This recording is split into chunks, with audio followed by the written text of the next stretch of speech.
Hi all, welcome back to a new post today, and let's continue with the most important topics that you need to keep track for the UPSC upcoming preliminary examination of 2025, and we were at August 21st. So on this very day we had a vaccine derived polio case in Meghalaya. Let me tell you before that it was in 2014 that the World Health Organization had declared India polio free after the last case of wild polio virus was reported in 2011, and that too in Howrah in West Bengal. So very nearby in Meghalaya we have a vaccine derived polio case that has surfaced now. What exactly is the vaccine derived polio case that is detected? Now oral polio vaccine, or OPV, is the regime that is adopted by the government of India to tackle polio virus and polio in the country. It contains a weakened or a weakened form of virus, you can say, or an attenuated form of virus medically, which activates the immune response to the polio virus. Now during this time the vaccine virus can be secreted in excretion. On rare cases, on excreted vaccine virus can continue to circulate in the population for an extended period of time. The longer it is allowed to survive, the more genetic changes it undergoes, and in very rare instances the vaccine derived virus can genetically change into a form that can also paralyze a person. Now this is called as circulated vaccine derived polio virus according to the WHO. Now India last reported the case of wild polio virus in 2011, that is in Howrah district of West Bengal. It was declared polio free in 2014 on successfully preventing any wild polio virus infections for 3 years. Now however, during this period the vaccine derived polio virus cases have been continued to be reported now and then. 11-month-old immunodeficient baby from Maharashtra's Beed district succumbed to the vaccine derived polio virus in 2013. Multiple cases of vaccine derived polio virus have been reported across the country, with most recent of them now being in Meghalaya, and last month even in Kerala as well. So how exactly is this vaccine derived polio virus to be prevented? Now OPV is very extremely effective in preventing the spread of the polio virus from one individual to another. Moreover, the ease of administering the oral drops lead to OPV becoming the mainstay of the global polio eradication program. That said, one of the drawbacks in this case is that it can only trigger the infection and can also lead to spread among others as well. That is why some experts have recommended the switching over to injectable polio vaccine, but this too comes with its drawbacks. Now not only does the injectable polio vaccine require trained personnel to administer the shot, which may adversely impact immunization rates. It can also does not prevent the spread of the infection from one person to another. Now to prevent the future outbreaks, high levels of immunization have to be maintained. That is, proper nutrition need to be taken and also health care. So moreover, the IPV can also only extend the protection to the immunized individual, and since it does not contain any live virus, there is no possibility of a vaccine derived polio. This is about the vaccine derived polio and how it can be prevented. The next most important is about India and Malaysia. Now Malaysia wants to become a member of the BRICS organization. Also Thailand is in the queue. BRICS traces its name to the Goldman Sachs report of 2001, and when this report named these 4 countries as the countries that will take over the world geopolitics in some time. And in recent time now the bloc has been trying to position itself as a voice of the global south as well. BRICS is an intergovernmental organization that consists of Brazil, Russia, India, China, South Africa, Iran, Egypt, Ethiopia and UAE. The founding members are Brazil, Russia, India, China, and the first summit was held in 2009 at Yekaterinburg. Now with South Africa joining the bloc in the later year, that's 2010.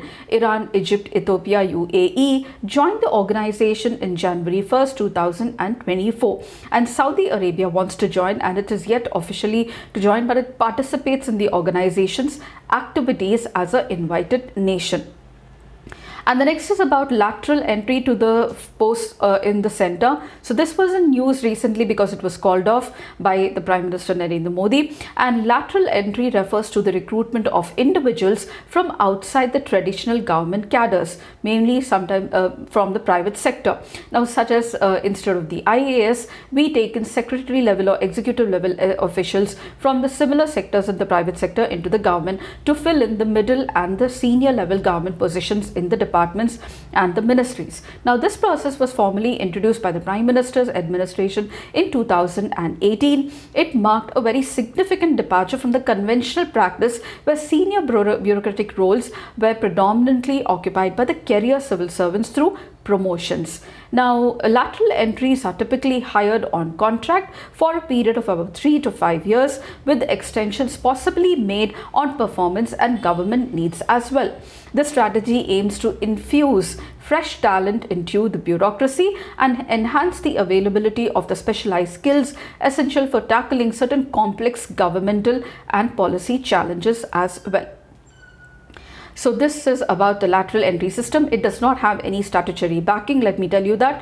And the next is about India-Japan 2+2 dialogue. Now, the second India-Japan 2+2 dialogue was held in September 2022 in Japan. This 2+2 ministerial dialogue is a diplomatic summit that is held every year since 2018 by India and some other countries. It includes the Ministers of External Affairs along with the Defence Minister of India and the Secretary of the Foreign External Affairs along with the Defense Secretary as well.